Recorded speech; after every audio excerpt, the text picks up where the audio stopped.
Hey everybody, Faze here. I'm just making a progression video on Dark Pact with skeletons.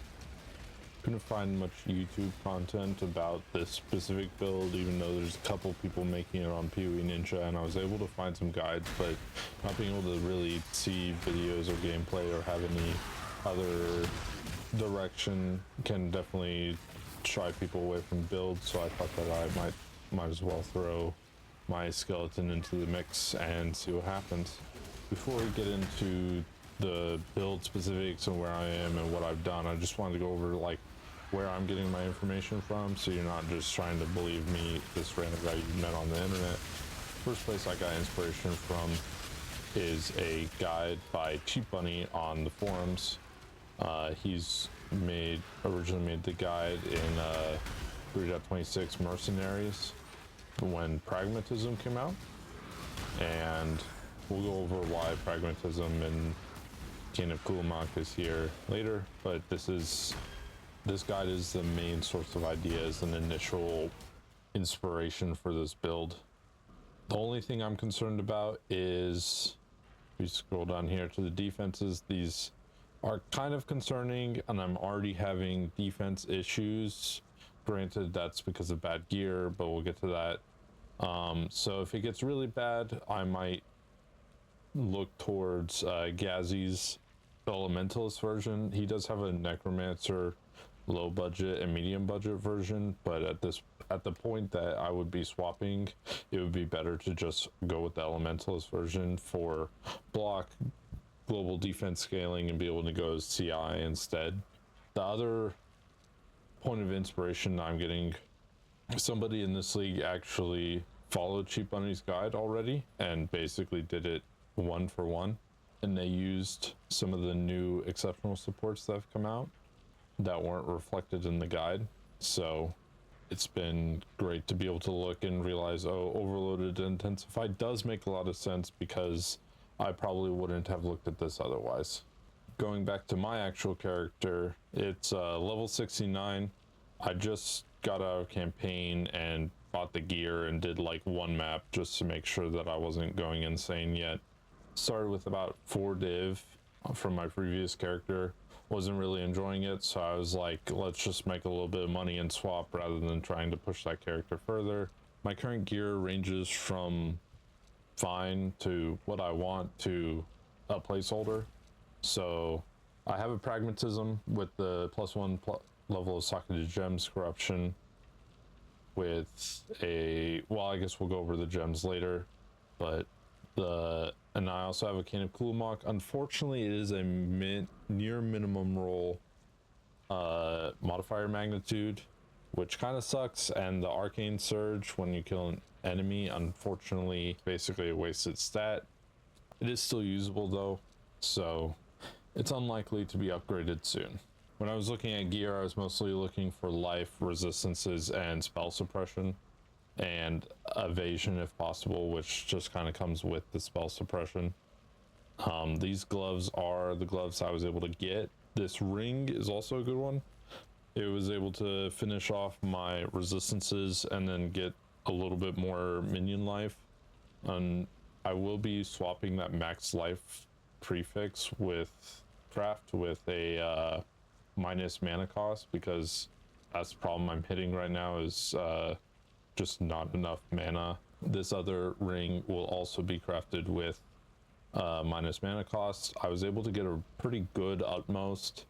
It's 26 spell suppressed, so it's pretty high, and good cast speed. The damage penetrating elemental resistances really doesn't matter on this build because we're doing all chaos, so getting decent to high rolls on everything else, this will be pretty hard to upgrade. I do still need to anoint it though. The boots, helmet, and belt are all placeholders for these. So helmet's just life, resistances, and I was able to get +1 minion skill gems for pretty cheap. And then 25% move speed. I compromised a bit for that 5% move speed to be able to get better resistances and spell suppress than I would have otherwise.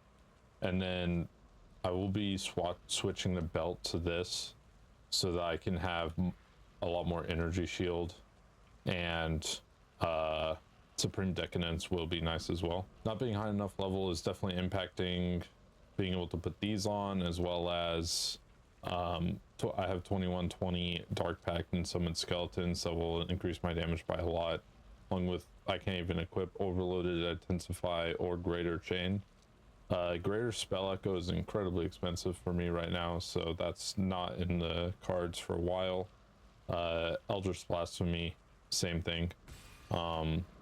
Just need to be high enough level. Let's go over the passive tree next. I have the most obvious thing is the Elegant Hubris here. I was able to get a decent one, but it's not optimal at all. The correct one that's shown in the guide as well, is 75 180.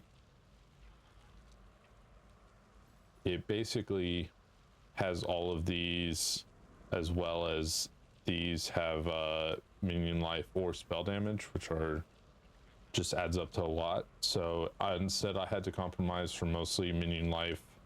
This is once I have 55 power charges pretty easily later on, it's basically 50% damage, which obviously isn't 80, but gotta get what you can get. Life and spell crit chance, not life, max life from minions, so spell crit chance and then spell damage. With Overload and Intensify we'll be getting a lot of base crit, so the crit chance will actually be working out quite nicely. Once I finish this corner right here, I'll be going over more this direction to get spell suppress, as well as another max power charge. I'll show you the other POB in a little bit. For gems, for Pragmatism, you need to have as few socketed gems as possible. So we have 3, which minion life, that 46% more multiplier is just too important to leave, and power gives +3 levels to gems, so it's still a +1 level in the end. And then since the actual gem right now is level 17, we only get to 27, but we should easily hit 31 or 32 once we have the level 21 gem in. In the main Dark Pact link, I have Spell Echo, Intensify, Arcane Surge, and Chain support. If I had a 6th link, I would put the Overloaded Intensify, and if I'm able to swap out the Arcane Surge, as I'll state later, I would put Void Manipulation in there. I have a mostly leveled one right here. That would wrap up the main damage 6th link. For just utilities and auras, I have an Arrogance support linked to Clarity and Vitality to make the most use of the Petrified Blood setup. No reason to have your full life bar when you're not going to have it most of the time anyway. And then just Frostblink, I will get the other version, because why would I have a cooldown when I could just not, especially with the mad cast speed I have.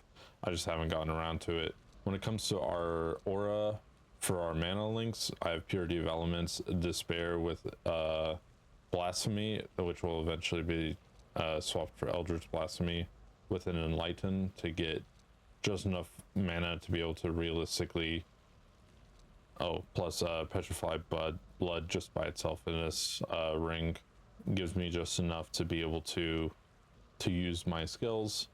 And then we have a normal Anime Guardian, Raise Spectre, Meat Shield, Minion Life set up in here. I don't have any weapons at our Anime Guardian or any Spectres set up yet. Haven't fully decided on what will be in those yet. For goals going forward, we have a couple of easy ones and a couple of hard ones. So the easy ones is definitely getting that minus mana cost on the rings. I need to get flasks. I'm basically using flasks from the campaign at the moment. I need to finish leveling, get to 84 so I can put everything on, at least 74 to put on most of those skill gems. I need to fill out the red maps. On my previous character I just finished yellows, and then left red to do on this one, so once I've leveled I can start working through those.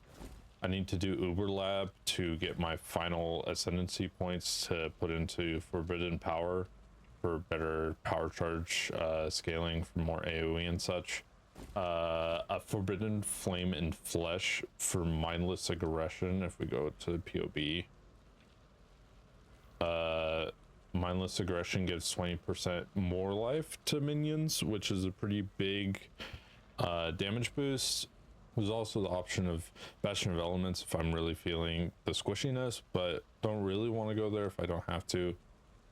Another upgrade that might be worth it, not entirely sure yet, but would be Umbral Army from the Katarina bloodline. Increased spell damage for skeletons, and then also the increased defenses per raised specters can actually give me a lot more energy shield and evasion than I would otherwise. Something that I want to test is Minion Pact. It adds physical damage, so it's unlikely to work very well, but if the physical damage is enough damage to just make it worth using anyway, it won't really change the playstyle any much because you're just going to be summoning stuff more often. Another thing that would be great to get somehow is a source of aggressive for minions. Can't link Feeding Frenzy to them, which would be the normal solution, because you want to have as few items linked to the summon as possible. The other option normally is getting the Delve Wand with minions are aggressive. The reason that having aggressive minions on this specifically would be so nice is because it gives the skeletons a little bit of a dashing ability. I was able to use it more in campaign, and it speeds them up a lot and gets them into the enemies quicker so that they don't lose all their life before even getting to the enemies. Here's the aspirational POB I was talking about earlier. You can see that it paths more to this side of the tree, driving Ghost Dance as well as Pain Attunement, and tattooing as many minion increased life tattoos as possible. There's also the opportunity to tattoo on spell suppression if you're not able to work it into the build earlier. And then the other big thing is Runegrafter of the Fortress. We don't care about the reduced attributes basically at all because we have Supreme Ostentation to ignore all the attribute requirements. Might have noticed looking at my gear earlier that I've been making great use of that because I did not have nearly enough strength for that chest piece. But you can also see here how that better Elegant Hubris, the 75-180, is so much better because you have 3 spell damage and max life nodes, which are basically equivalent when it comes to damage. You kind of want to balance both of them. And then there's a minion max life here, and another minion max life here, and another minion damage here. And since we have Spiritual Aid here, the increases in reductions to minion damage affect you. That means that where was it, this minion damage node is the same as an increased spell damage node, so the amount of value that this one timeless jewel can generate is insane. Overall, I have high hopes for the build, and I'm looking forward to seeing where it'll go. We'll see if I'm able to get the defenses I need to be able to properly farm at the end game, and we'll see how the other various upgrades work. If there's any updates to this, I will post them in the pinned comment, and I will put all the guides and other resources that I followed into the description in case you want to reference them yourself.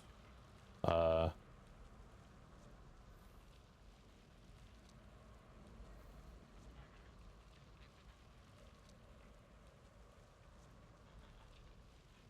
then.